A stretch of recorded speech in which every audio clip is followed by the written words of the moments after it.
I want to reveal to you how to speak to yourself in such a way that your manifestations will accelerate tenfold. What you are about to hear is not theory or speculation, but law, immutable, eternal law that has existed since time began. I have tested this law. I have proven this law, and I stand before you as a witness to its unfailing operation. Let us begin with the fundamental truth. You are always talking to yourself. From the moment you wake until you drift into sleep, an inner dialogue continues unabated within you. Most are entirely unaware of this constant stream, yet it forms the blueprint from which your outer world is constructed. The first step toward accelerated manifestation is becoming conscious of this inner dialogue. You must realize that there is no separation between your inner conversations and your outer reality. They are one and the same, differentiated only by time. What you persistently say in your imagination today will harden into facts tomorrow. The world you see is your word made visible. Therefore, if you wish to change what you see, you must first change what you say within yourself. Now, how should you speak to yourself to manifest with tremendous speed and precision? First, you must speak from the end. This is the great secret. You must enter into your imagination and speak as though your desire is already fulfilled, not as something that will be, but as something that already is. When you desire financial abundance, do not say to yourself, I will be wealthy or money is coming to me. These statements, though positive in nature, affirm lack in the present moment. Instead, your inner conversation must be, I am so grateful to be financially free. I am thrilled that my accounts are filled with abundance. How wonderful it is to live this prosperous life. Notice the tremendous difference. In the first instance, you speak of wealth as something outside yourself, something to be attained in some distant future. But in the second, you claim it as a present fact. Your inner conversation must always be from the fulfillment of desire, never from the wanting of it. I recall a gentleman who attended my lectures in New York. He was burdened with debt, his business failing, his confidence shattered. After learning this principle, he began to systematically revise his inner talking. Each night before sleep, he would conduct imaginary conversations with his banker, his clients, his family, all congratulating him on his remarkable financial recovery. He would hear their voices clearly in his imagination, feel the handshakes, experience the emotions of relief and success. Within 3 months, a series of unexpected business opportunities reversed his situation entirely. His debts were paid, his business flourished, and his entire financial world transformed. When he shared his story with me, he said, Neville, I did nothing in the outer world until the opportunities presented themselves. I simply changed how I spoke to myself. This is the law, and it works with mathematical precision. The outer world must reorganize itself to match your inner conversations. It has no choice, for consciousness is the only reality. And your consciousness is defined by the words you accept as true in your imagination. Now let me give you a specific formula for these inner conversations that will accelerate your manifestations tenfold. This formula consists of 4 elements that must be present in how you speak to yourself. First, your self-talk must be in the present tense. The creative power responds only to what is, not to what will be or what has been. When you declare I am, you are announcing a present fact to your subconscious mind, which must then externalize this declaration. I am wealthy is infinitely more powerful than I will be wealthy, because it places no distance between you and your desire. Second, your inner speech must be saturated with certainty. When you speak to yourself, there must be no doubt, no question, no wondering how your desire will be realized. Speak with the calm assurance of one who knows that what they are saying is an established fact. This certainty comes not from evidence in the outer world, but from your understanding of the law. I knew a woman who desired healing from a chronic condition that had plagued her for decades. In her imagination, she constructed an inner conversation with her doctor, hearing him say with astonishment, I can find no trace of your former condition. You are in perfect health. She repeated this scene nightly, speaking the words in her imagination with complete certainty, feeling the relief and joy such news would bring. Within weeks, her condition began to improve, and within months, her doctor spoke almost the exact words she had heard in her imagination. Third, your self-talk must be infused with feeling. Dry intellectual affirmations have little power to transform. When you speak to yourself, you must feel the reality of what you are saying. If you declare, I am surrounded by loving relationships, you must simultaneously offer warmth, security, and joy that such relationships bring. It is the marriage of words and emotion that creates the perfect imprint upon the subconscious. And fourth, your inner speech must be persistent.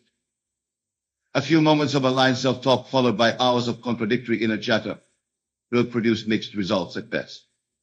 You must guard your inner conversations with the same care with which you would guard a precious treasure, not allowing doubt, worry, or contrary thoughts to enter and take root. Now, my dear friends, let me tell you why most people fail to manifest their desires speedily. It is not because the law is flawed. The law is perfect and unchanging. It is because they have not fully grasped the connection between their inner talking and their outer reality. They speak of want and lack all day long, then wonder why one lack persists in their experience. Listen to yourself as you go through your day. Do you speak of problems, difficulties, and obstacles? Do you engage in mental conversations about why things cannot work out, why you cannot afford something, why opportunities are scarce? If so, you are using the very power I am describing to create these limitations in your life. Your inner conversation is the fabric from which your life is cut. If you speak of limitation, you create limitation. If you speak of abundance, you create abundance. It is that simple, and it is that exact. Let me give you a technique to transform your inner dialogue and thus accelerate your manifestations tenfold. Before you rise in the morning and before you sleep at night, enter into a state of relaxation. In this receptive state, consciously construct an inner conversation that implies your desire is already fulfilled. If you seek a promotion at work, hear your colleagues congratulating you. Feel their handshakes, their sincere smiles. Hear your family expressing joy at your achievement. Most importantly, hear yourself responding from the consciousness of the wish fulfilled, saying things like, yes, I'm grateful for this new position. It feels wonderful to be recognized for my contributions. Make this inner conversation as natural and as real as any conversation you have in the physical world. Include the tones of voice, the gestures, the surroundings, all the details that would be present if this conversation were taking place in the outer world.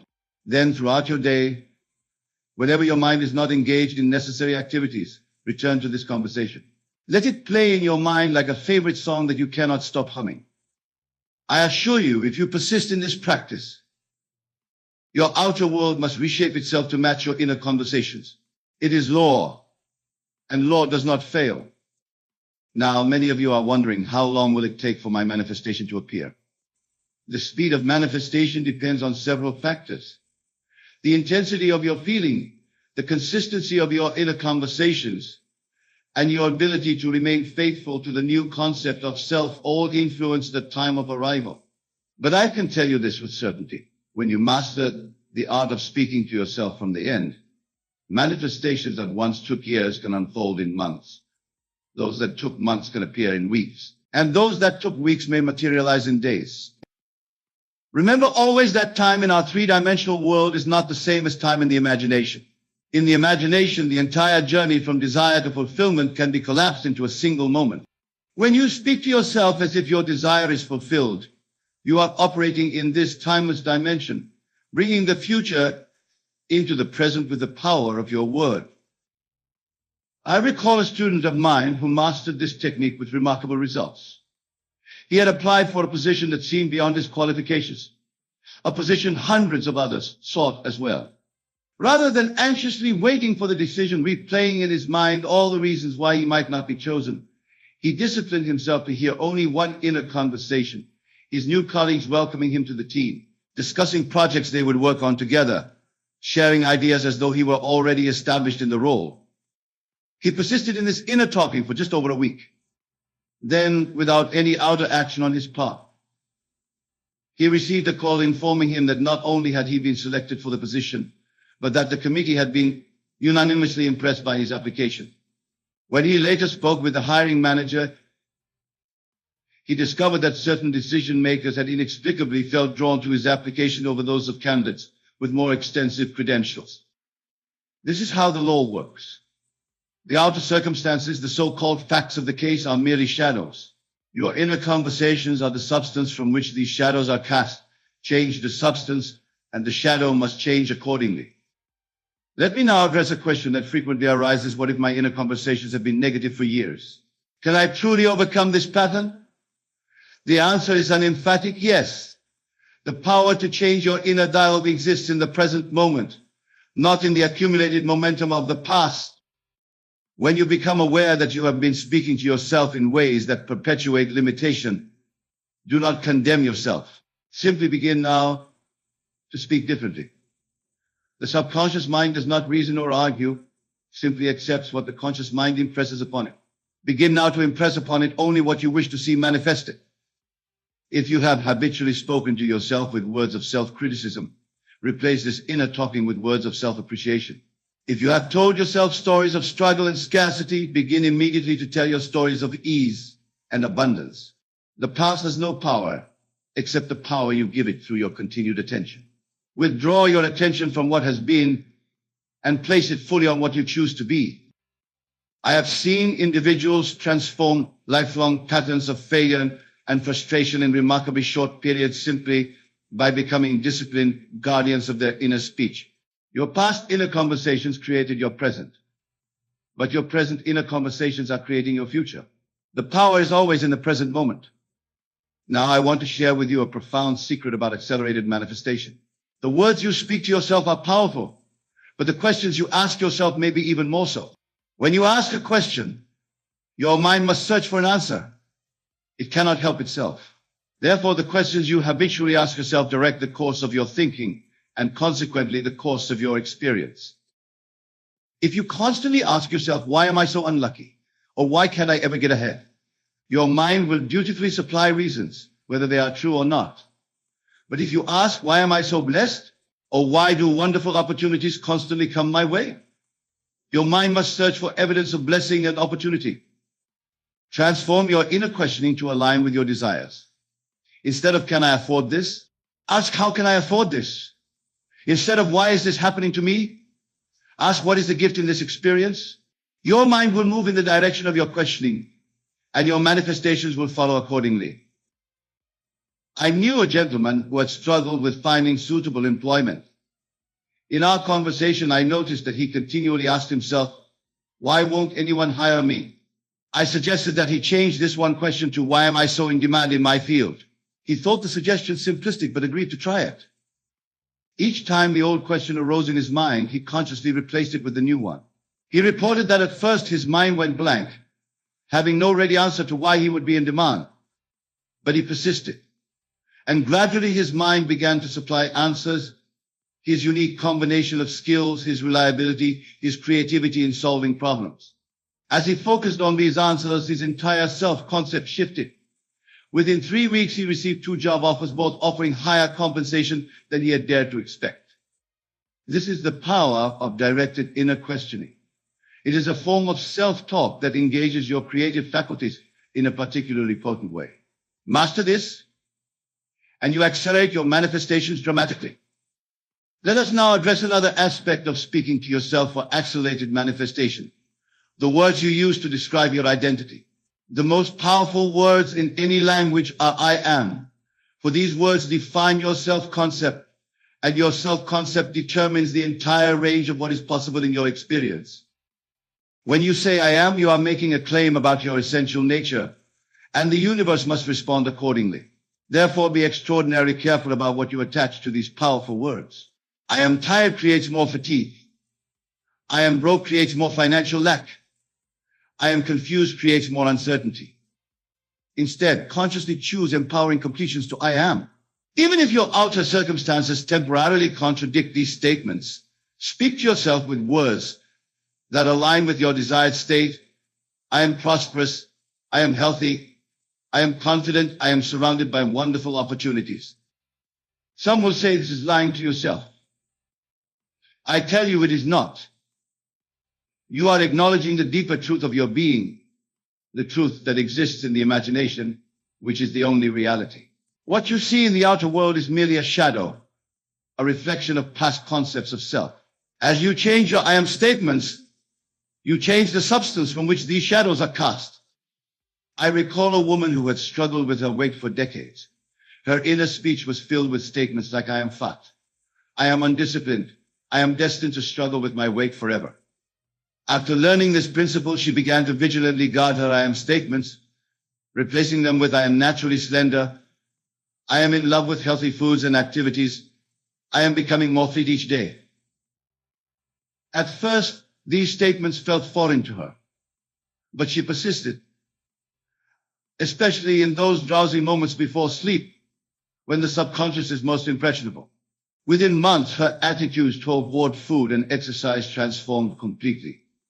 She found herself naturally drawn to nourishing foods and enjoyable forms of movement.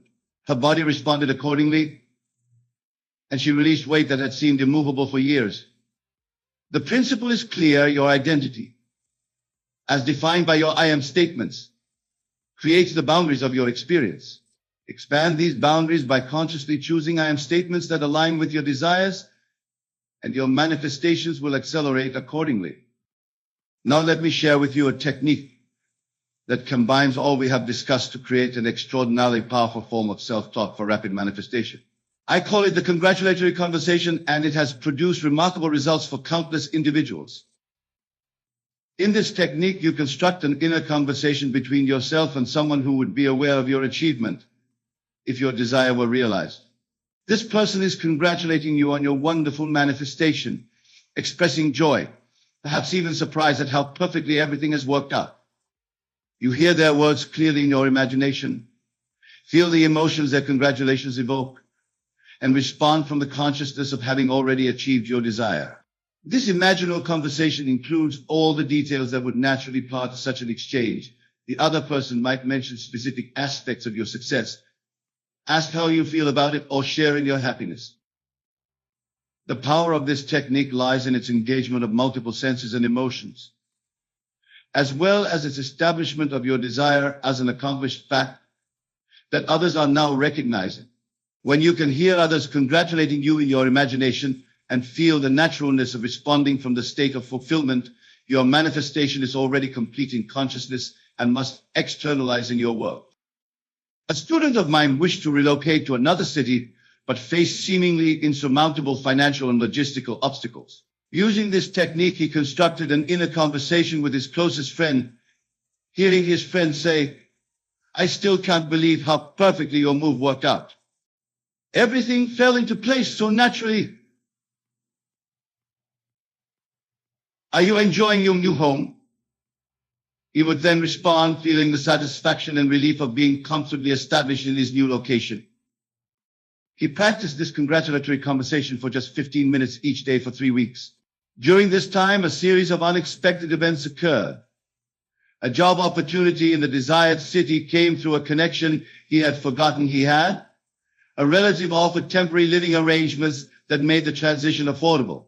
And his current lease, which he had worried about breaking, was taken over by someone looking for exactly his type of apartment. Within 2 months, he had relocated just as easily as he had imagined in his congratulatory conversation. The obstacles that had seemed so formidable dissolved in the face of his transformed consciousness. This technique works because it combines all the elements of effective self-talk. It is in the present tense. The congratulations are happening now for something that is already accomplished. It carries the feeling of fulfillment. It engages multiple senses, and it reinforces your identity as someone who has already achieved their desire. Practice this technique daily, preferably in those drowsy, receptive states upon waking or before sleeping, and you will be amazed at how rapidly your outer world reorganizes itself to match your inner conversations. Now, my dear friends, I must address a critical point that many overlook. The acceleration of your manifestations depends not only on how you speak to yourself about what you want, but also on how you speak to yourself about what you currently see. When current circumstances contradict your desire, there is a tendency to give those circumstances power through your inner comments about them. You look at your empty bank account and say to yourself, I'm broke again, just as I feared. You receive a troubling medical diagnosis and tell yourself, it's terrible, I'll never recover fully. You experience a relationship difficulty and conclude, I'm just not meant to have love in my life. These interpretations of current events are also forms of self-talk, and they are extraordinarily powerful. They represent your agreement with appearances, and whatever you agree with, you anchor in your experience. Therefore, to manifest with tenfold speed, you must not only speak to yourself from the fulfillment of desire, but also revise how you speak to yourself about present circumstances. When faced with contradictory evidence, you must learn to say to yourself, "This is a passing shadow, reflecting my previous state of consciousness. It has no power except what I give it through my attention and agreement. The new state I have entered in consciousness is the true reality, and it must externalize in my world." This is not denial, it is understanding the true nature of reality. What you see in the outer world is always the harvest of seeds planted in consciousness in the past. Your new self-talk is planting new seeds that must bear fruit in their appointed time. Do not give power to the harvest of old plantings by speaking of them as permanent realities. I knew a man who had received what appeared to be very concerning financial news. His business was failing and experts had advised him to declare bankruptcy. Instead of accepting this as the final word and reinforcing it with defeated self-talk, he chose to speak to himself differently. When thoughts of worry or fear arose, he would say to himself, "This situation is temporary and has no bearing on my true financial state. My consciousness of abundance is the reality, and this consciousness must externalize in my world." Simultaneously, he maintained congratulatory conversations in his imagination, hearing his accountant express amazement at the remarkable turnaround in his financial situation. He did not ignore practical actions that needed to be taken, but he infused all his actions with this transformed consciousness. Within 6 months, his business had not only recovered, but had expanded into new markets he had not previously considered. When he consulted with financial advisors of this turnaround, they were unable to explain how it had happened so quickly and so completely. But he understood. He had refused to speak to himself about his situation as fixed or final, refusing to give it power through his agreement. Here is another powerful technique for speaking to yourself to manifest faster. Use the phrase "one remember" when followed by the description of your current unwanted situation. This linguistic pattern places your current reality in the past, where it no longer has power over you. For example, if you are currently experiencing financial strain, say to yourself, "I remember when I used to worry about money. I remember when I struggled to pay my bills. How different my life is now that abundance flows to me so easily." If you are experiencing physical discomfort, tell yourself, "I remember when I felt pain in this area. I remember when movement was difficult. How wonderful it is now to feel such strength and ease in my body." This form of self-talk creates a psychological distance between you and the unwanted condition. By speaking of it as a past event, something you can now look back on from a position of fulfillment, you free yourself from its grip on your consciousness. And as your consciousness transforms, your outer world must follow. I want to emphasize the incredible power of gratitude in your self-talk for accelerated manifestation.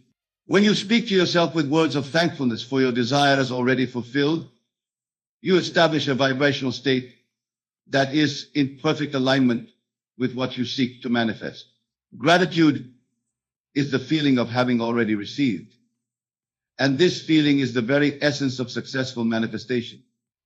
Make it a practice to incorporate phrases like "I am so thankful that," and "I am so grateful for" into your inner conversations. Complete these phrases with detailed descriptions of your desire as already yours. "I am so thankful that my business is thriving beyond my expectations. I am so grateful for the perfect health that I now enjoy. I am so thankful for the wonderful relationship that blesses my life each day." The feeling of gratitude collapses time and manifestation. It brings the future into the present by acknowledging it as already received. In the state of genuine thankfulness, you are not wanting or needing or hoping, you are having and enjoying and appreciating. This state, maintained consistently in your self-talk, will accelerate your manifestations beyond what you thought possible. A student of mine applied this principle when facing a serious health challenge. Rather than speaking to herself with worry and fear about her condition, She disciplined herself to say throughout the day, "Thank you for my perfect health. Thank you for my strong, vibrant body. Thank you for my complete healing." She infused these words with the genuine feeling of gratitude one would experience upon receiving a priceless gift. Her physicians were baffled by the speed of her recovery, which far exceeded medical expectations. She understood that by speaking to herself from a place of grateful acknowledgement for health already received, she had activated a law that transcends physical limitations. I must also address the importance of how you speak to yourself when doubt arises, as it inevitably will for most. Doubt is a natural part of the human experience, especially when you are working with principles that contradict the apparent evidence of your senses. The key is not to try to eliminate doubt completely, but to speak to yourself effectively when it appears. When you notice thoughts of doubt or disbelief regarding your manifestation, do not fight against them or condemn yourself for having them. Instead, speak to yourself in this way. I understand that doubt is arising based on past experiences and limited understanding. I acknowledge it without giving it power. My faith in the law transcends this momentary doubt. The truth of my fulfilled desire remains unchanged, regardless of these passing thoughts. This approach neither suppresses doubt, nor allows it to derail your manifestation. It acknowledges doubt as a visitor passing through your consciousness, not as a permanent resident with any authority over your creative power. By speaking to yourself in this way, you maintain your alignment with your desire even in the face of questioning thoughts. Now, my dear friends, I want to share with you what I consider to be the ultimate acceleration technique in self-talk for manifestation. It is speaking to yourself from a state of absolute knowingness, not belief, not hope, not faith, but knowing. There is a world of difference between saying to yourself, "I believe my desire will manifest," and "I know my desire is manifested." Belief implies the possibility of non-belief. It contains within it the seed of its opposite. But knowingness is absolute. It does not consider alternatives. It does not entertain doubts. It rests in complete assurance. To speak to yourself from knowingness, your inner conversations must have the same tone of certainty that you would use when stating that the sun will rise tomorrow. You do not hope the sun will rise. You do not affirm that the sun will rise. You know it as an unquestionable fact. This is the level of certainty with which you must speak to yourself regarding your desire. I know I am now financially free. I know my body is perfectly healthy. I know my ideal relationship is manifested. These statements, when spoken from genuine knowingness, rather than as attempts to convince yourself, carry immense manifestational power. This knowingness comes from understanding that imagination creates reality. And what you have imagined with feeling is already a fact on the level of consciousness. Since consciousness is the only reality, what exists in consciousness exists in reality, requiring only the passage of what we call time to become visible to our physical senses. I recall a woman who came to me in deep distress over her relationship with her adult daughter. Years of misunderstanding and hurt had created what seemed an insurmountable wall between them. After learning this principle, she began to speak to herself exclusively from a state of knowingness about the restoration of their loving bond. Her inner conversations were not pleas or affirmations, but calm, certainty-filled statements. I know that my relationship with my daughter is healed completely. I know that we understand each other perfectly now. I know that love flows freely between us. She maintained this knowingness despite having no contact with her daughter for several months. Then, without any outward action on her part, she received a letter from her daughter expressing a desire to heal their relationship.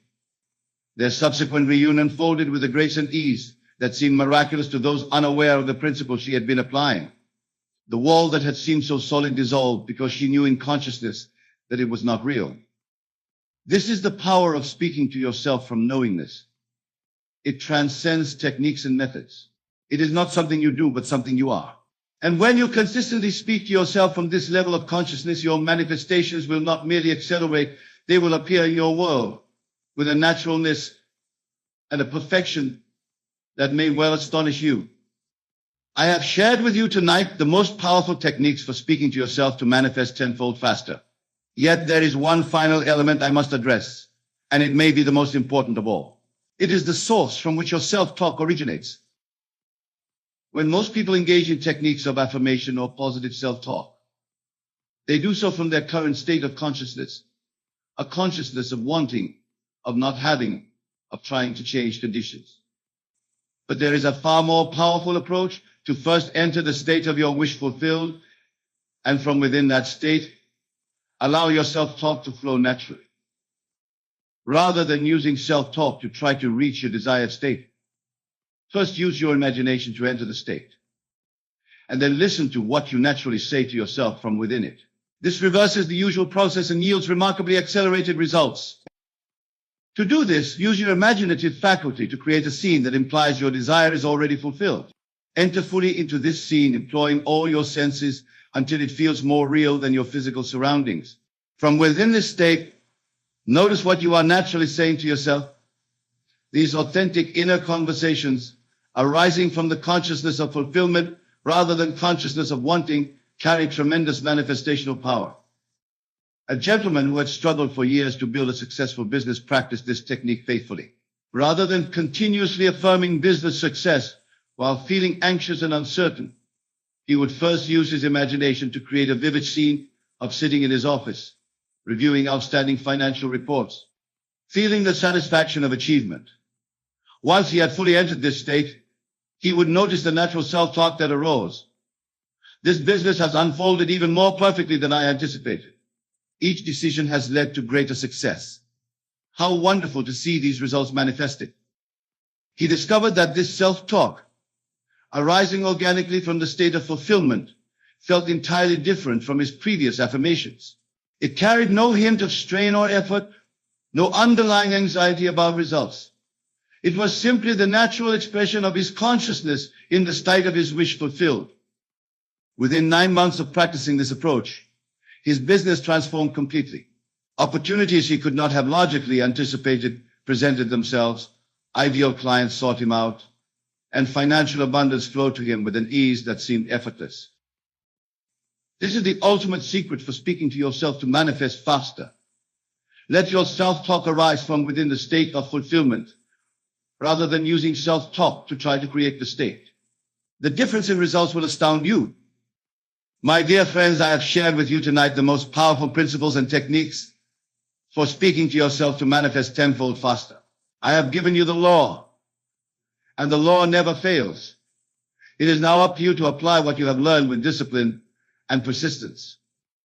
Remember that your inner conversations are the causative force in your life.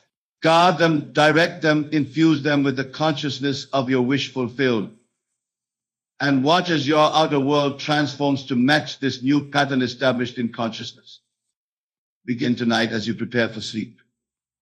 Enter the state that would be yours if your desire were already fulfilled. Feel the naturalness of it, the rightness of it. And from within this state, engage in self-talk that reflects your achievement. Do this faithfully, and the results will appear in your world with a speed and perfection that will delight and amaze you. For this is the promise and the power of the law, as within, so without. As above, so below. Change your inner conversations, and you change your world. There's no other way, for consciousness is the only reality, and your self-talk defines your consciousness. I leave you with this absolute assurance: the power to transform your life completely, to manifest all that you desire, lives within you now. It is your own wonderful human imagination, and it is activated and directed by how you speak to yourself. Master this, and you master life itself. When you pray, when you desire, do you beg and plead as though speaking to some distant deity who may or may not grant your wishes? Or do you know with unwavering certainty that what you have imagined in the theater of your mind is already accomplished? This is the secret I wish to impart to you tonight, to live as though God has already answered. Consider for a moment what it means to live in the end. Many approach manifestation backwards.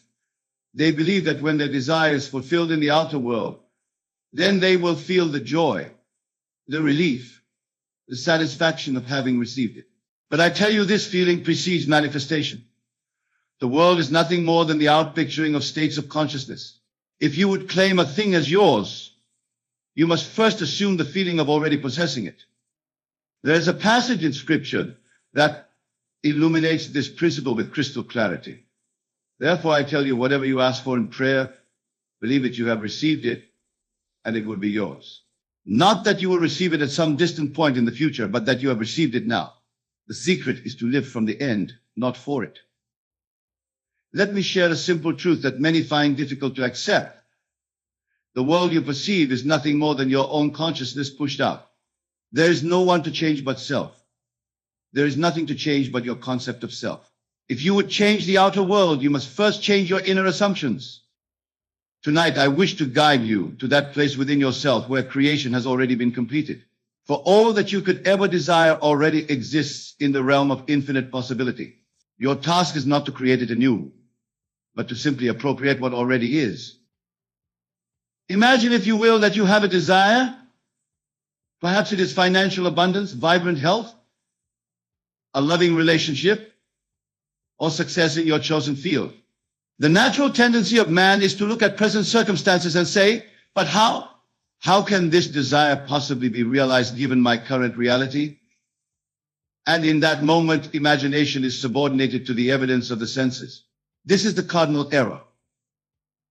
Your senses show you only the effects of past beliefs and assumptions. They cannot show you what is possible. They can only report what has already been manifested.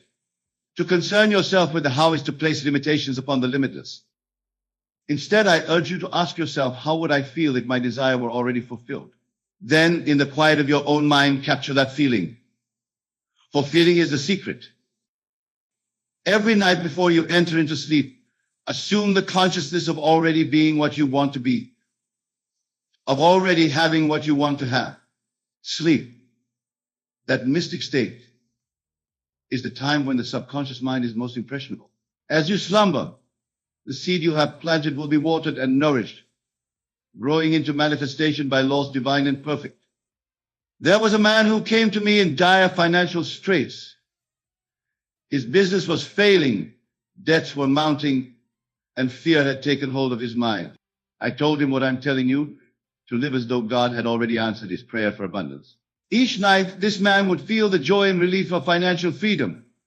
He would count imaginary money, feel crisp bills between his fingers, write imaginary checks with ease and gratitude. He would fall asleep in this state of wealth consciousness. Within a month, an opportunity presented itself that he could never have conceived of through conscious reasoning. A merger was proposed that not only saved his business but expanded it beyond his highest expectations. The outer circumstances rearranged themselves to match his inner assumption of wealth. Was this mere coincidence? I tell you, there is no such thing as coincidence. There is only the working of law. As a man assumes, so does he become. Consider the story of another who desired health after years of chronic illness. Instead of focusing on symptoms and limitations, she began to live from the state of perfect health. In her imagination, she moved with vitality, breathed deeply without pain, and gave thanks for her strong, healthy body. She persisted in this assumption despite all evidence to the contrary. Medical tests eventually confirmed what she had already known in consciousness. Her condition had dramatically improved. The doctors called it spontaneous remission.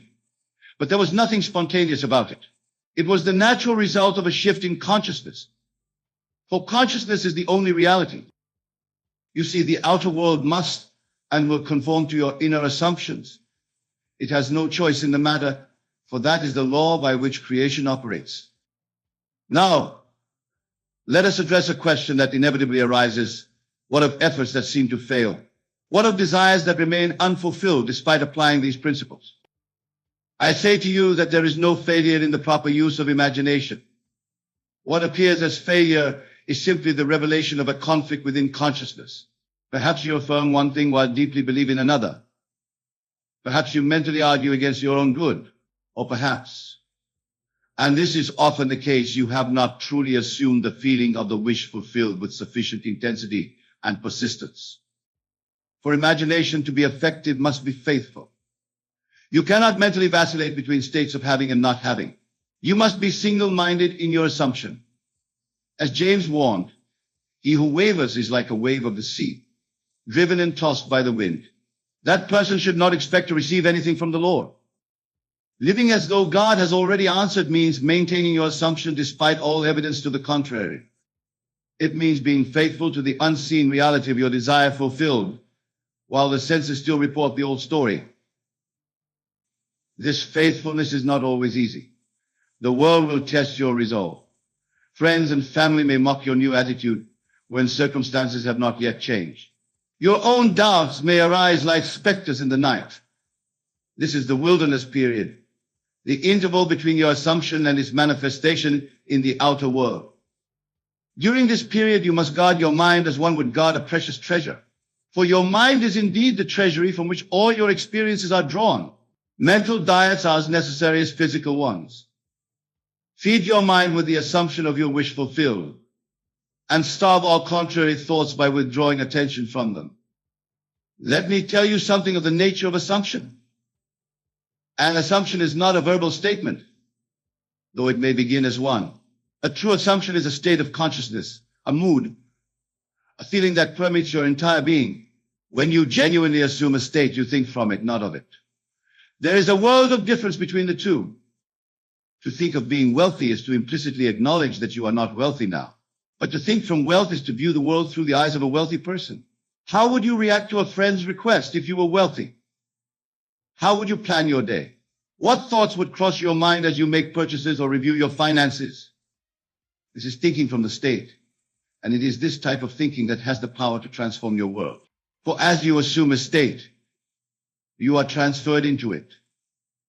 Your assumption, though false to your senses, if persisted in, will harden into fact. There is a technique I have often shared that aids in making this transfer of consciousness. I call it revision. At the end of each day, before you enter into sleep, review the events that were not in harmony with your ideal. In your imagination, rewrite these scenes as you would have wished them to be. If you had a disagreement with a loved one, revise it to reflect understanding and harmony. If you received disappointing news, revise it to reflect the news you would have wanted to hear. This is not mere wishful thinking or denial of reality. This is the conscious exercise of your divine power to create reality. For remember, there is no reality outside of consciousness.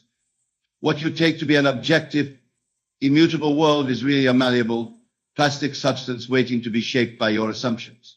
The Bible tells us that God called forth that which did not exist as though it did, and so it came to be. This is the pattern we are to follow. Now, let me address a common misconception. Some believe that this teaching encourages passivity, that one need only imagine and then wait for desires to manifest without taking action. This is a misunderstanding of the principle. Action will always be necessary in this world of effects, but the action that stems from a changed consciousness is qualitatively different from the action that is taken in an attempt to change consciousness. When you assume the feeling of your wish fulfilled, you will be compelled from within to take whatever action is necessary for its manifestation. This action will feel natural, effortless, and inspired rather than forced or contrived. A student once asked me, "But Neville, shall I not make plans for the future?" I replied, "Make your plans in accordance with the state you have assumed. If you have assumed wealth, make the plans a wealthy person would make. If you have assumed health, make the plans a healthy person would make.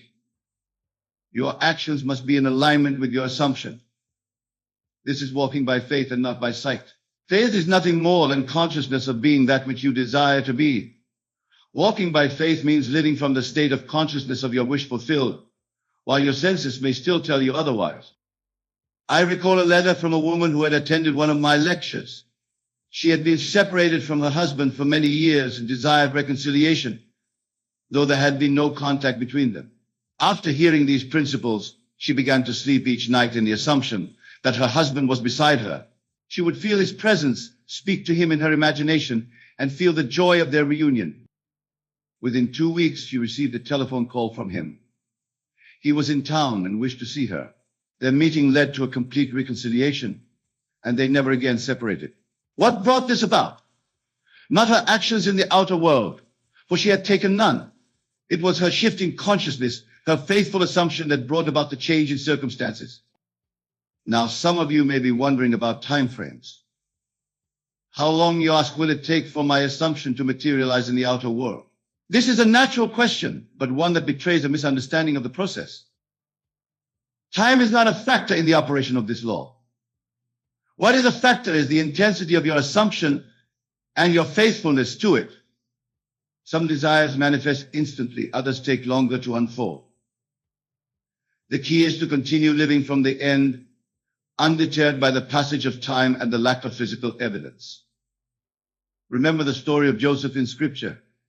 He had a dream, a vision of his brothers bowing down to him. Years passed, and circumstances seemed to take him further and further from his vision's fulfillment. He was sold into slavery, falsely accused, imprisoned. Yet in God's perfect timing, every detail of his dream was realized. This teaches us an important lesson. The vision has its own appointed hour. It ripens, it flowers. If it seems long, wait, for it is sure, and it will not be late. Your role is not to set the timetable, but to maintain the assumption that your desire is already fulfilled. Now I'd like to speak about something that many spiritual teachings neglect: the importance of your self-concept in the manifestation process. For you cannot long maintain an assumption that is at odds with your concept of self. If deep within you believe yourself unworthy of love, you may find it difficult to sustain the assumption of being in a loving relationship. If you secretly believe that wealth is corrupting, or that wealthy people are somehow immoral, you will sabotage your efforts to manifest abundance. Therefore, the greatest assumption of all is that of being God's beloved child, heir to all the riches of heaven and earth. As you read in Scripture, all things are yours. This is not a statement of future possibility, but of present fact. All that the Father has is already yours. When you truly accept this, you will find it easier to live from the state of your wish fulfilled, whatever that wish may be. For you will know that you are not seeking to get something you lack, but simply to claim what is already yours. This brings us to another crucial aspect of living as though God has already answered: gratitude. Genuine gratitude is not merely being thankful for what you have received in the past or hope to receive in the future. True gratitude springs from the knowledge that what you desire is already yours in consciousness. Gratitude then becomes the feeling tone of your assumption. You give thanks not to make something happen, but because it has already happened in the one reality that truly matters, the reality of consciousness. There was a woman who desired a specific amount of money to pay off debts that had accumulated over years. Rather than focusing on the debts and the lack of money, she began to live each day in a state of gratitude for having received this sum. She would count the exact amount in her imagination before sleep. She would feel the relief, the freedom, the joy of debt-free living. She maintained this attitude of gratitude for several weeks, telling no one of what she was doing. Then, through a series of events that no one could have predicted, involving an overlooked insurance policy and a small inheritance, she received almost to the penny the exact sum she had been imagining. Was this a miracle? By the world's standards, perhaps. But by the standards of the law we are discussing, it was simply the natural outcome of her faithfully assumed state. For that which is assumed, if persisted in, must objectify itself in the outer world. I want to address something that is often misunderstood in spiritual teachings: the nature of God. For if you are to live as though God has already answered, you must understand who this God is that answers prayer.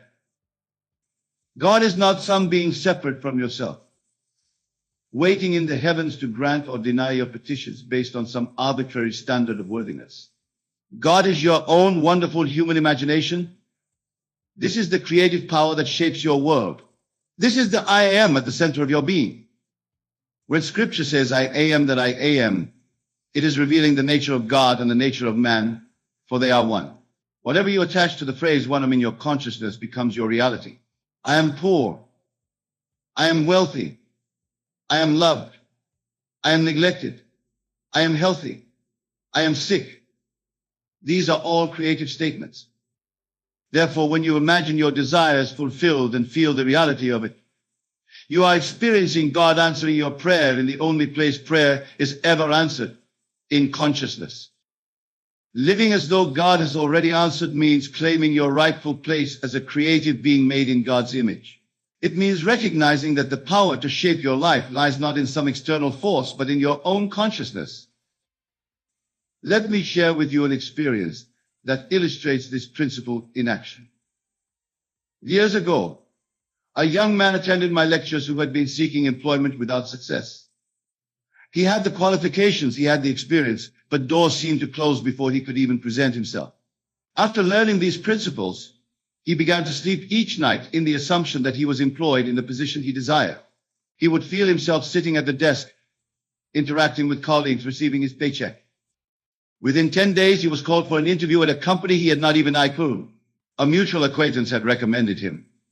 The position offered was even better than the one he had been imagining, with greater responsibility and higher compensation. What brought this about? His change of consciousness. You see, the world is not responding to your wishes, your hopes, or your efforts. It is responding with mathematical precision to your state of consciousness. Change the cause, consciousness, and you change the effect, circumstances. Now let us delve deeper into the practical application of this principle. How exactly does one live as though God has already answered? It begins with a decision to mentally dwell in the state of the wish fulfilled, despite all appearances to the contrary. This decision must then be followed by mental and emotional discipline. Throughout your day, whenever your thoughts drift back to the problem or the lack, gently bring them back to the solution, to the state of fulfillment. This is the practice of mindfulness applied to creative imagination.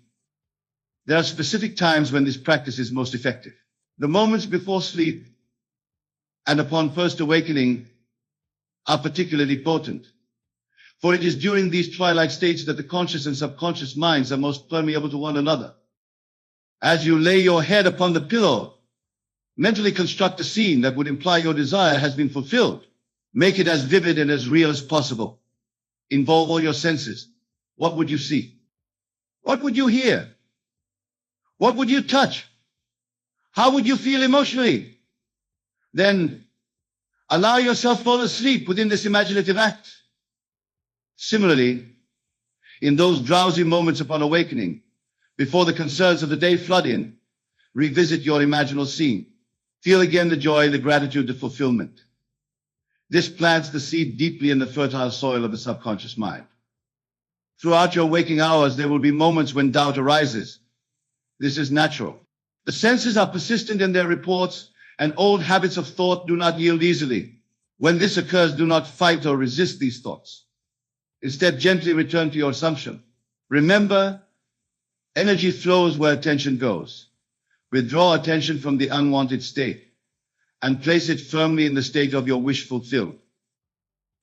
A technique that many find helpful during these moments is the simple question, how would I be feeling right now if my desire were already fulfilled?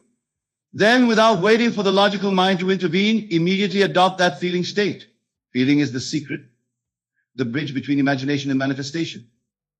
Now, there may be those among you who are thinking, but this all seems like self-deception. Isn't it dishonest to pretend that I have something when clearly I don't? This question reveals a fundamental misunderstanding of the nature of reality. What you perceive as solid, immutable reality is actually the shadow cast by previous states of consciousness. Your physical environment, your circumstances, your relationships, all are projections of states you have occupied in consciousness. They have no independent reality apart from the meaning and power you give them. Therefore, when you assume a new state in consciousness, you are not lying to yourself or practicing self-deception. You are exercising your divine prerogative to choose the state from which you will view the world. This is not pretense, it is the highest form of truth, acknowledging the creative power of your consciousness. The world may call this madness, but remember what Scripture tells us. The wisdom of God is foolishness to men. Those who understand this principle and apply it consistently find that the world has no choice but to reshape itself around their assumptions. I am often asked about desire, its nature, and its role in this process. Some spiritual teachings suggest that desire itself is the root of suffering and should be transcended. Others teach that desire is God's way of guiding us toward our highest good. My understanding is this: desire in its purest form is God's voice within you, calling you toward the expansion and fuller expression of life. However, desire becomes problematic when it is rooted in a sense of lack or incompleteness, when you believe that you need this thing outside yourself to be whole or happy. The secret is to desire from a position of fullness, not emptiness. To want what you want because it would be a joyful expression of life, not because you believe it would complete you. This subtle distinction makes all the difference in how your desire is manifested. When you live as though God has already answered, you are desiring from fullness. You are claiming that in consciousness your desire is already fulfilled. You are complete, whole, lacking nothing. From this state, manifestation flows naturally and effortlessly. Let me address another question that frequently arises. What if my desire involves other people? Surely I cannot control another's free will. This concern stems from a misunderstanding of both the nature of consciousness and the nature of free will. Everyone in your world is an aspect of your consciousness pushed out. This does not mean they lack free will. It means that real them that appears in your reality conforms to your assumptions about them. If you assume that someone is uncooperative, that version of them will appear in your experience. If you assume they are helpful and kind, that is the version you will encounter. This is not manipulation, it is the law of consciousness in operation. Therefore, when your desire involves others, you need not worry about infringing upon their free will. Simply assume that they are already the way you desire them to be. In your imagination, hear them saying what you wish to hear. See them doing what you wish them to do. Feel the satisfaction of this harmonious relationship. Then release them completely. Do not specify how or when they must conform to this assumption. Give infinite intelligence the freedom to bring about your desire in ways that serve the highest good of all involved. I recall a woman who had a strained relationship with her daughter-in-law. Despite her best efforts to be friendly, there was always tension between them. After learning these principles, she began to imagine conversations with her daughter-in-law that were warm and loving. She would fall asleep feeling the joy of this harmonious relationship. Within weeks, without any direct action on her part, her daughter-in-law's attitude began to soften. Invitations were extended, pleasant phone calls were received, and a genuine friendship began to blossom. The woman had changed no one but herself. Her concept of her daughter-in-law and her outer world reshaped itself accordingly. This brings us to another important aspect of living as though God has already answered: detachment from outcomes. While this may seem contradictory to what I have been sharing, it is actually complementary. To live in the end means to assume the feeling of the wish fulfilled.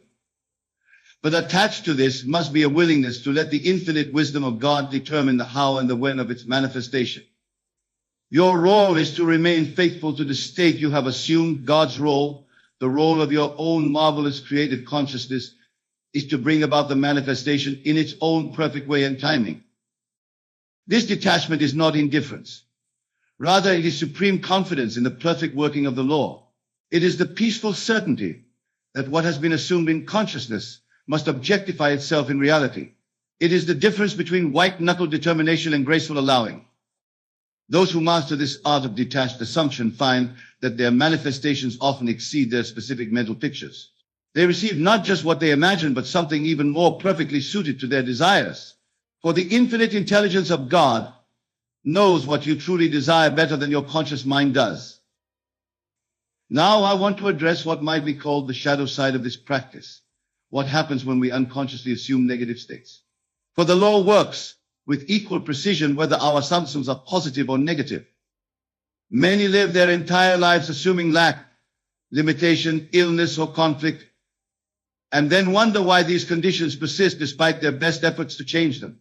They do not realize that their assumptions, often hidden beneath the surface of conscious awareness, are creating the very conditions they seek to escape. This is why self-observation is so crucial. Begin to notice the assumptions that underlie your thoughts, words, and emotions. What are you accepting as true about yourself and your world? What states are you unknowingly occupying? When you identify a negative assumption, do not fight or resist it. Remember, what you resist persists. Instead, simply withdraw your attention from it and place it lovingly on the assumption you wish to embody. For consciousness cannot serve two masters. It will follow where attention leads. There is a phenomenon I have observed in the application of this principle that I call the crisis of faith. Often just before a desire manifests, circumstances seem to worsen. It is as though the old state of consciousness is making a final stand before surrendering to the new. During this crisis, many abandon their assumption and revert to the old state, not realizing how close they were to success. This is the time for renewed faithfulness to your assumption. This is when living as though God has already answered is most powerfully tested and most powerfully demonstrated. Those who remain steadfast during this crisis, who continue to live from the end despite contrary evidence, are those who most quickly and dramatically manifest their desires. They have passed the test of faith, proving they are ready to embody the state they have assumed. Let me share with you a concept that may help during these times of testing, the Sabbath. In the biblical tradition, the Sabbath represents rest, the cessation of labor. In the context of conscious creation, it signifies that point where you rest from your mental labors, knowing the work is complete in consciousness. To enter this Sabbath state is to feel such certainty about your assumption that you no longer feel the need to repeat the imaginative act. There is a deep knowing that what you have assumed is already done. This is the perfect state of detached assumption I spoke of earlier. As you practice living as though God has already answered, you will begin to experience synchronicities, meaningful coincidences that confirm you are on the right track. A book falls open to just the page you needed to read. A chance conversation provides the very information you were seeking. A seemingly random meeting leads to the perfect opportunity. These synchronicities are not accidents. They are the subtle workings of the law as the outer world begins to conform to your inner assumptions. They are confirmations that the bridge of incidents leading to your desire's fulfillment is being built. Welcome these signs with gratitude, but do not become dependent on them. Your faith must rest not on external evidence, but on the conviction that what is assumed in consciousness must manifest in reality. This is the true meaning of faith, the evidence of things not seen. As we draw toward the conclusion of our discussion, I want to emphasize one final point. This principle of living as though God has already answered is not merely a technique for manifesting specific desires. It is a way of life, a state of being that aligns you with your divine nature. When you truly understand that your consciousness is the one and only reality, that the world you experience is simply consciousness objectified, you will approach all of life differently. You will move through your days with a quiet confidence and inner peace that comes from knowing you are the author of your experience. You will no longer be a victim of circumstances, but a conscious creator of your reality. You will no longer plead with an external God, but will commune with the God within. Your own wonderful human imagination. You will no longer live in anxious anticipation of what might be, but will rest in the certainty of what already is in consciousness. This is the freedom that awaits those who master the art of living as though God has already answered. This is the promise of the principle we have explored tonight. In the days and weeks to come, I encourage you to test this principle for yourself. Start with something small if you wish, something that does not arouse intense doubt or resistance. Assume the feeling of having already received it. Live from that assumption. Watch as the outer world reshapes itself to match your inner state. As you prove the law in these small ways, your confidence will grow. You will be ready to apply it to progressively larger desires. Eventually, you will reach a point where no desire seems impossible, for you will have experienced firsthand the truth that all things are possible to God, the God of your own consciousness. Remember always that the secret of manifestation is not in doing, but in being. Not in future action, but in present assumption. Not in working toward your desire, but in living from its fulfillment. This is the pearl of great price, the treasure hidden in the field of your own consciousness. To possess it, you must sell all your former beliefs about the nature of reality, all your attachment to appearances, all your identification with lack and limitation. But oh, what a magnificent exchange! For in return, you receive the kingdom of heaven, the realization that all you could ever desire already exists within you as potential waiting only for your assumption to call it forth into expression. So tonight, as you lay your head upon your pillow, do so with this knowledge: God has already answered. Your desire is already fulfilled in the only reality that matters, the reality of consciousness. From this state of fulfilled desire, fall asleep. Let this be your prayer, your affirmation, your unwavering assumption. And as the days unfold, watch in wonder as your outer world begins to mirror what you have inwardly assumed. For this is the law and the prophets. The secret of the age is now revealed to those with eyes to see and ears to hear. God has already answered. Live from that glorious assumption and watch as miracles unfold in your life. Ladies and gentlemen, my beloved brothers and sisters, today I come to you with a word that will shake the very foundation of your spirit, a revelation that will transform your thinking, elevate your faith, and position you to walk in the fullness of God's promises. I speak to you not as mere men and women, but as chosen vessels, as kings and queens in the making, as the elect of the Most High, who have been tested, refined, and prepared for a season of divine overflow. Many of you have been through trials that made you question your calling. You have endured storms that threatened to break you. You have faced betrayals, setbacks, disappointments, and long nights of wondering when God's promise would manifest. But I came here today to tell you your season of trial has come to an end. The days of struggling, barely making it, fighting for survival, they are over. The Lord has declared over you, "Well done, my faithful servant. Now step into abundance." You see, trials are not punishments. Trials are not meant to destroy you. Trials are divine classrooms, places of testing where God molds his chosen ones into leaders, influencers, and stewards of great wealth. Gold must go through fire before it shines. Diamonds must be pressed before they sparkle. Oil must be crushed before it flows. And you, God's chosen one, have been through your crushing, your pressing, your refining fire. And now it is time for your reward. The word of God declares in Deuteronomy 8:18, "Remember the Lord your God, for it is he who gives you the power to get wealth, that he may establish his covenant." It is not the world that gives wealth. It is not luck. It is not the systems of men. It is God himself who grants the power to generate wealth, to establish dominion, to live in the overflow. And why does he do it? That his covenant may be established. Let me tell you something. Poverty is not your portion. Lack is not your inheritance. Struggle is not your destiny. You were born for dominion. The enemy has deceived many into believing that they must suffer indefinitely, that they must live in scarcity to be humble. But let me ask you, how does a child of the king live like a beggar? How does an heir to the kingdom walk like a slave? The moment you recognize who you are, your posture changes, your mindset shifts, and your circumstances must bow to the authority of your revelation.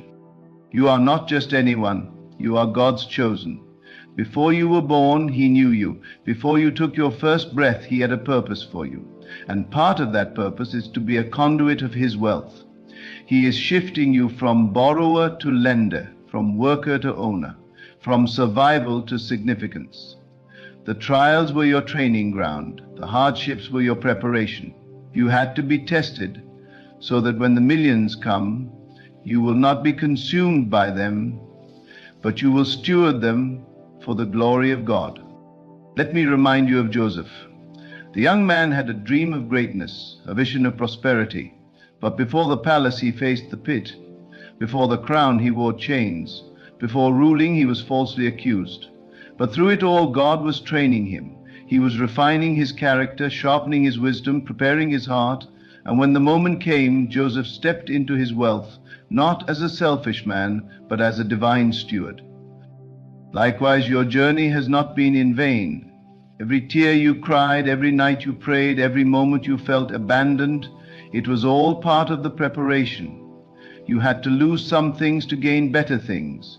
You had to walk through seasons of emptiness so you could appreciate the overflow. You had to endure trials to prove your faithfulness. And because you did not give up, because you remained faithful, because you held on to the promises of God, now the floodgates of heaven are opening for you. God is not just giving you money, He is giving you divine strategies. He is placing ideas in your mind that will birth industries. He is giving you favor that will open doors no man can shut. He is sending the right people to connect with you, the right opportunities to align with your purpose. But you must be ready to step into it. Many people pray for abundance but are not prepared to receive it. If God gives you millions today, will you manage it well? If He entrusts you with wealth, will you use it for His kingdom, or will you let it corrupt you? The reason God allows trials before the breakthrough is to shape your heart, to ensure that when the millions come, they do not take His place in your life.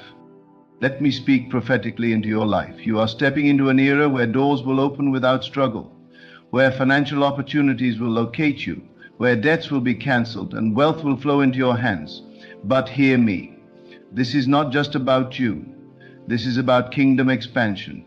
This is about feeding the hungry, clothing the naked, funding the gospel, building schools, hospitals, and businesses that will glorify God. You're not just becoming a millionaire for your comfort. You are becoming a millionaire for kingdom impact. There is an anointing for wealth that is being released upon the chosen ones, and it is for those who have endured the test.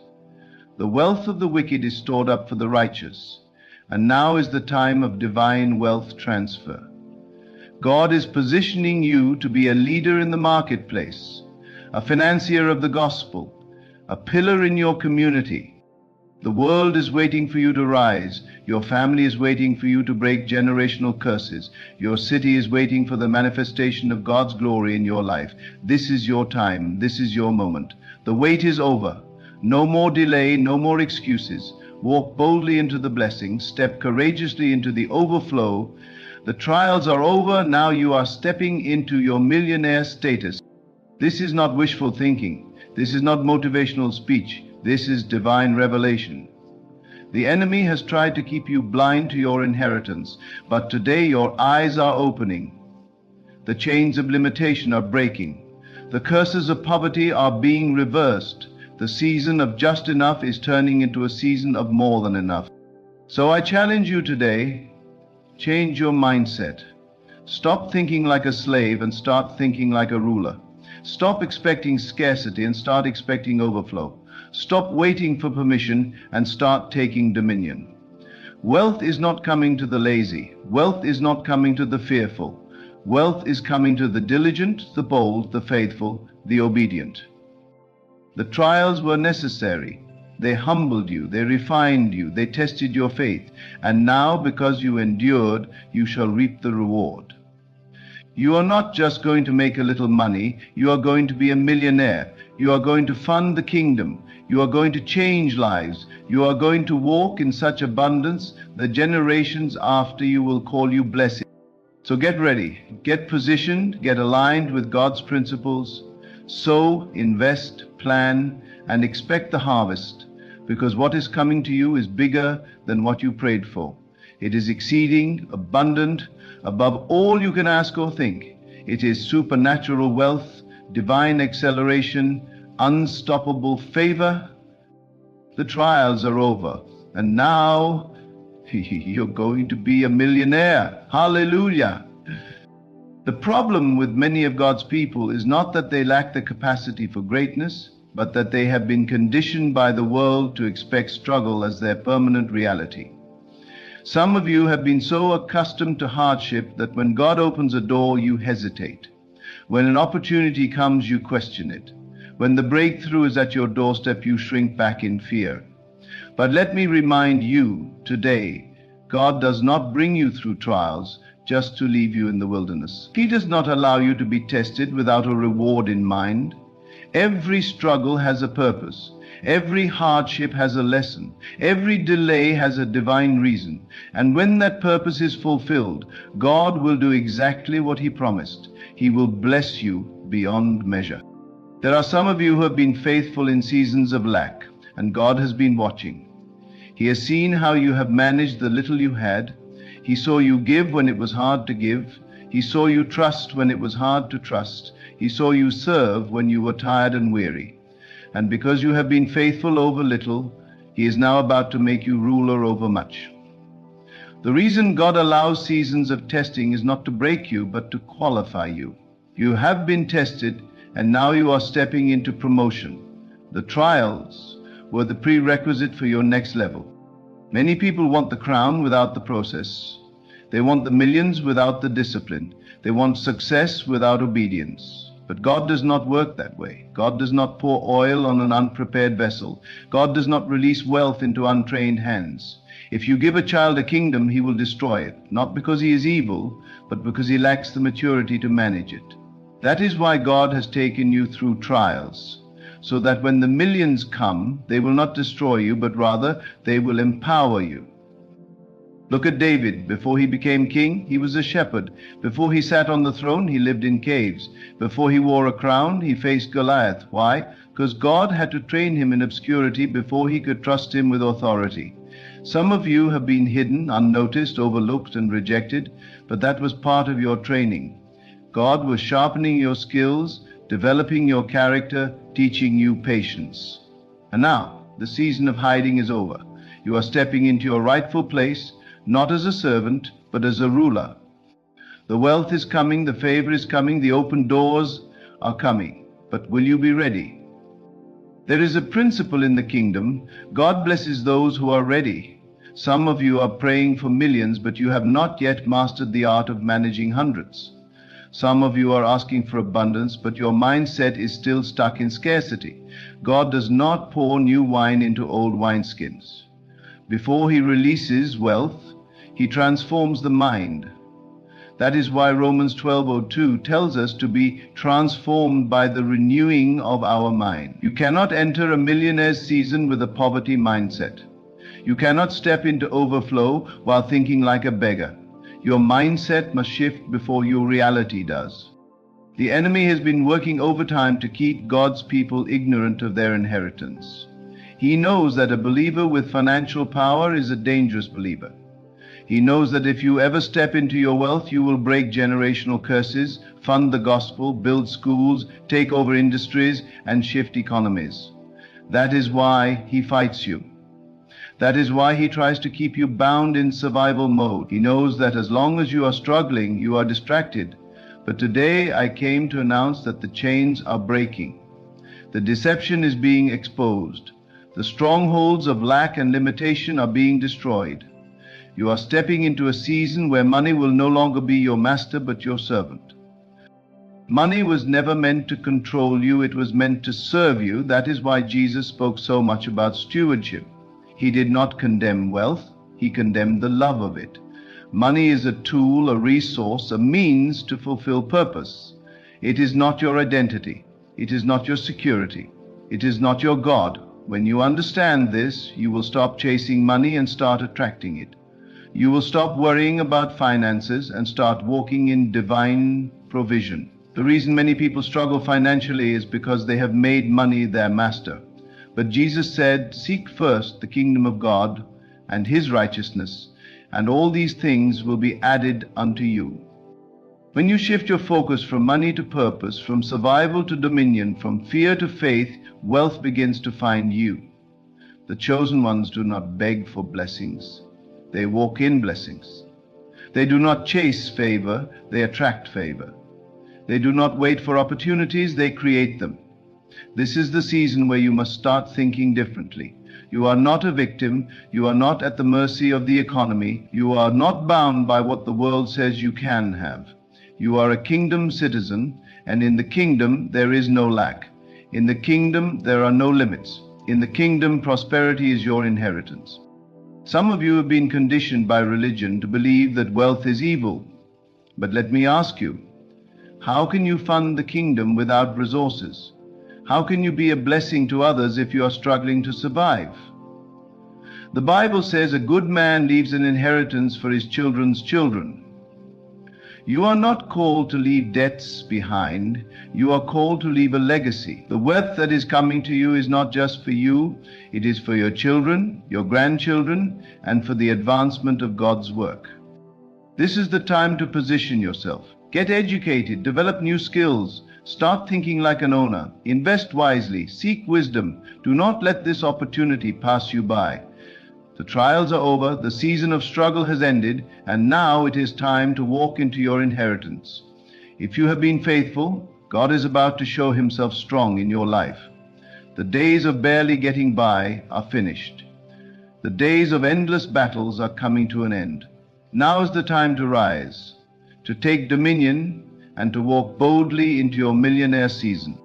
The enemy tried to keep you down, but he failed. The storms tried to break you, but they only made you stronger. The setbacks tried to delay you, but they only positioned you for greater. What the enemy meant for evil, God is turning for your good. The waiting was not wasted. The suffering was not pointless. Everything you went through was preparing you for what is about to happen.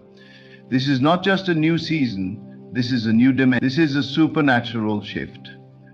This is the manifestation of God's promise.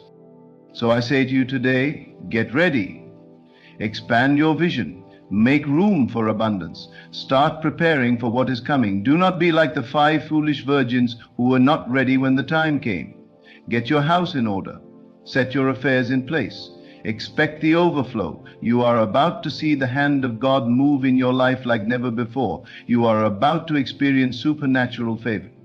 The trials are over. Now you are stepping into divine prosperity. This is not for everyone. This is for the chosen ones. This is for those who did not give up. This is for those who endured. This is for those who remained faithful when things got tough. And because you endured, because you remained steadfast, because you trusted in God, now the heavens are opening over you. Now the wealth of the wicked is being transferred to you. Now doors are swinging wide open. Now you are stepping into the reality of God's promise. The trials were only temporary, but the blessing will be permanent. You are going to be a millionaire, not for selfish gain, not for vain pursuits, but for kingdom impact.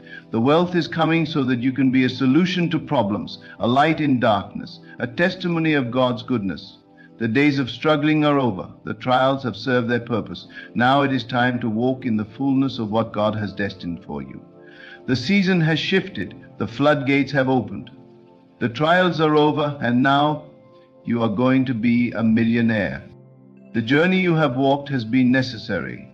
Every tear you shed, every hardship you endured, every moment of doubt you faced, it was all preparing you for this. God was not punishing you. He was promoting you. He was stretching you, expanding your capacity, and enlarging your territory. You see, the problem is not that God is unwilling to bless you. The problem is that too many people want a blessing they are not yet ready to handle. God cannot release wealth into unprepared hands. He cannot give increase to those who lack the discipline to sustain it. That is why He allowed the process. That is why He tested you. And because you have endured, because you have been found faithful, now He is releasing the increase.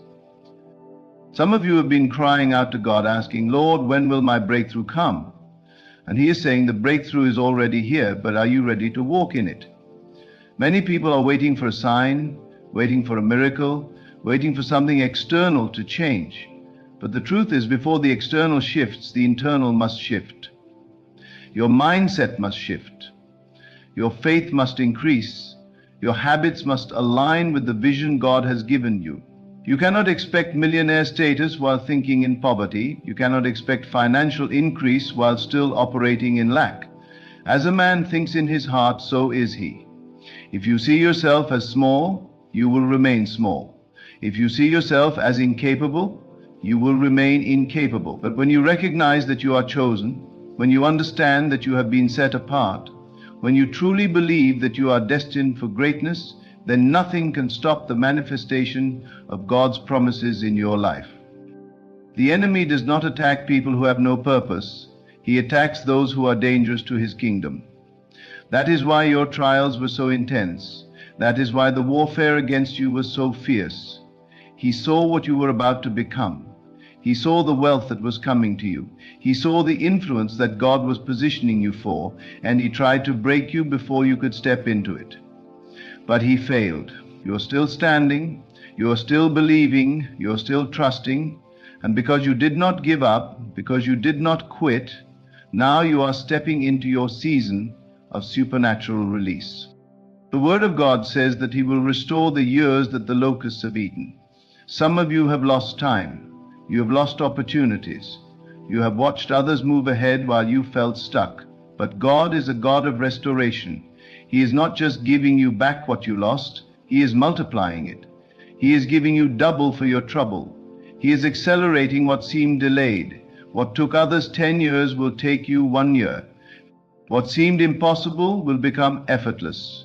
This is the season of divine acceleration, where things will happen so fast your head will spin. Many of you have been faithful with little, and now God is making you ruler over much. He is giving you divine strategies, supernatural wisdom, and ideas that will generate wealth for generations. But hear me, this wealth is not just for your comfort. It is for kingdom expansion. It is for breaking generational curses. It is for establishing businesses that will employ others. It is for feeding the hungry, housing the homeless, funding the gospel, and being a light in the marketplace. The wealth is coming with a purpose, and those who understand that purpose will see an increase beyond their imagination. Too many believers are waiting for wealth to fall from the sky. But the truth is, God blesses the work of your hands. That means you must be doing something, you must be building something, you must be sowing seeds of diligence, creativity, and obedience. You cannot sit idly and expect abundance to chase you. Faith without works is dead. You must align your actions with your faith. If you believe you are stepping into millionaire status, then start moving like a millionaire. Start thinking like an owner. Start preparing for what is coming. Make room for the overflow. The reason some people never walk into their blessing is that they never prepare for it. They pray for a harvest but never plant seeds. They ask for promotion but never develop the skills required for the next level. They expect abundance but still operate in a spirit of scarcity. But God is saying today, I am ready to release it, but are you ready to receive it? This is the time to take action. This is the time to get serious about your purpose. This is the time to move in faith, even when you do not see the full picture. Because when you move, heaven moves. When you step out, the provision meets you. When you obey, the doors open. The trials were never meant to destroy you, they were meant to reveal you. Diamonds are formed under pressure, oil is released through crushing, gold is purified in fire, and you, God's chosen one, have been through the process. You have been through the refining. You have been through the pressing.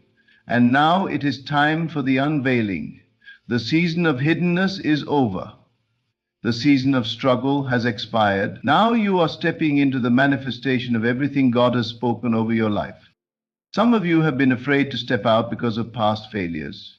You tried before and it didn't work. You believed before and it didn't happen. But hear me, the past does not define your future.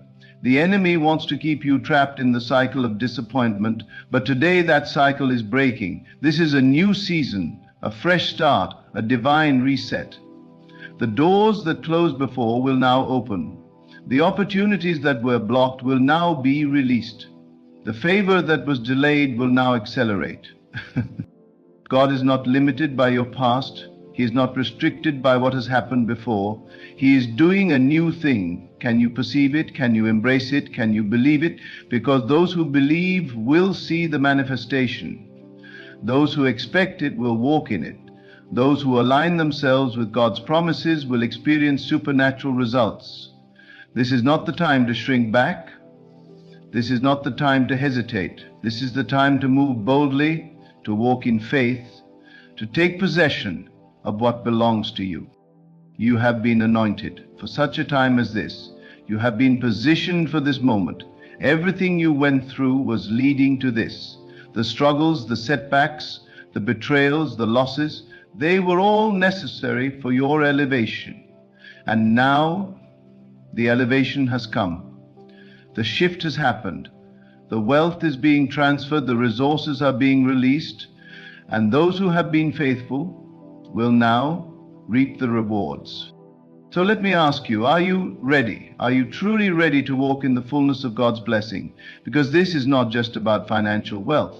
This is about purpose. This is about influence. This is about impact. Money without purpose is meaningless. Wealth without assignment is wasted. But when you understand why God is blessing you, when you align your wealth with His kingdom, when you use what He gives you for His glory, then there is no limit to what He will do in your life. The chosen ones are rising. The marketplace leaders, the kingdom financiers, the business owners, the innovators, the problem solvers, they are emerging. This is the time to build, to create, to take dominion. This is the time to establish systems that will last for generations. This is the time to break cycles of poverty and establish new legacies of wealth. The world will see the manifestation of God's power in your life. They will see the hand of God upon you. They will see that you serve a God who does not just supply your needs, but gives you more than enough. The trials were necessary, but they are over now. The waiting season has ended. The struggle has served its purpose. Now the abundance is being released. Now the overflow is coming. Now the millions are manifesting.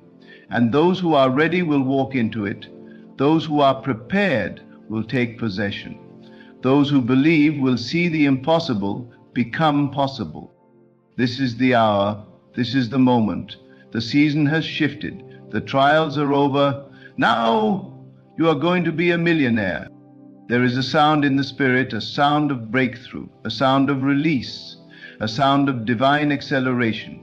You have been waiting, you have been laboring, you have been enduring, but now the heavens are open over you. The storehouses of heaven are pouring out blessings that you do not have room enough to receive. The delay has been broken, the barriers have been removed, and what once seemed impossible is now within reach. You see, the enemy wanted to convince you that the trials would last forever. He wanted you to believe that struggle was your portion, that lack was your inheritance, that hardship was your destiny. But today I declare that the enemy is a liar. You were never meant to live in survival mode. You were never meant to beg for what already belongs to you.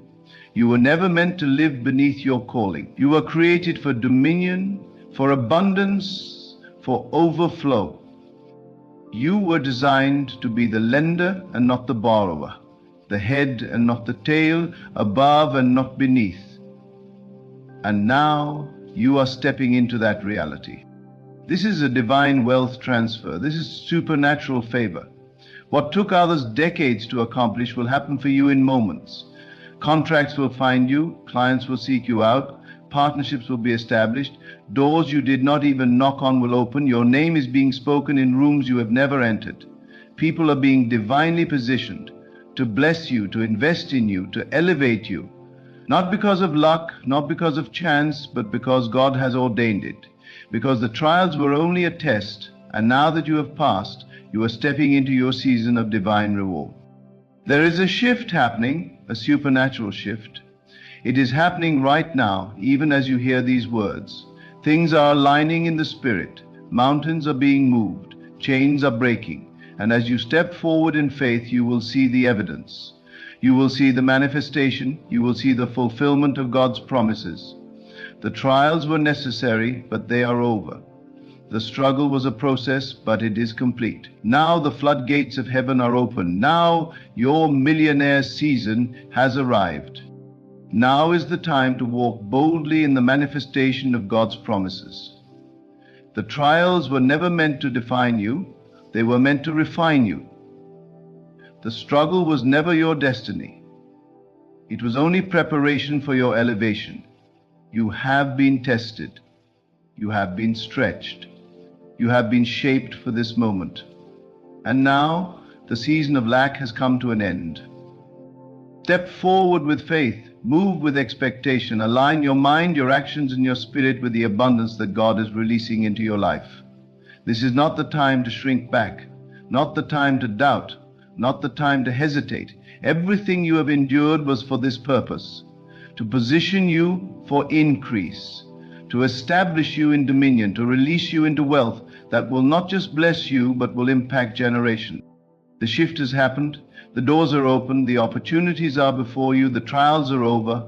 Now, Step into your millionaire season with confidence, knowing that God has ordained it, heaven has sanctioned it, and nothing can stop what He has set in motion. The time is now.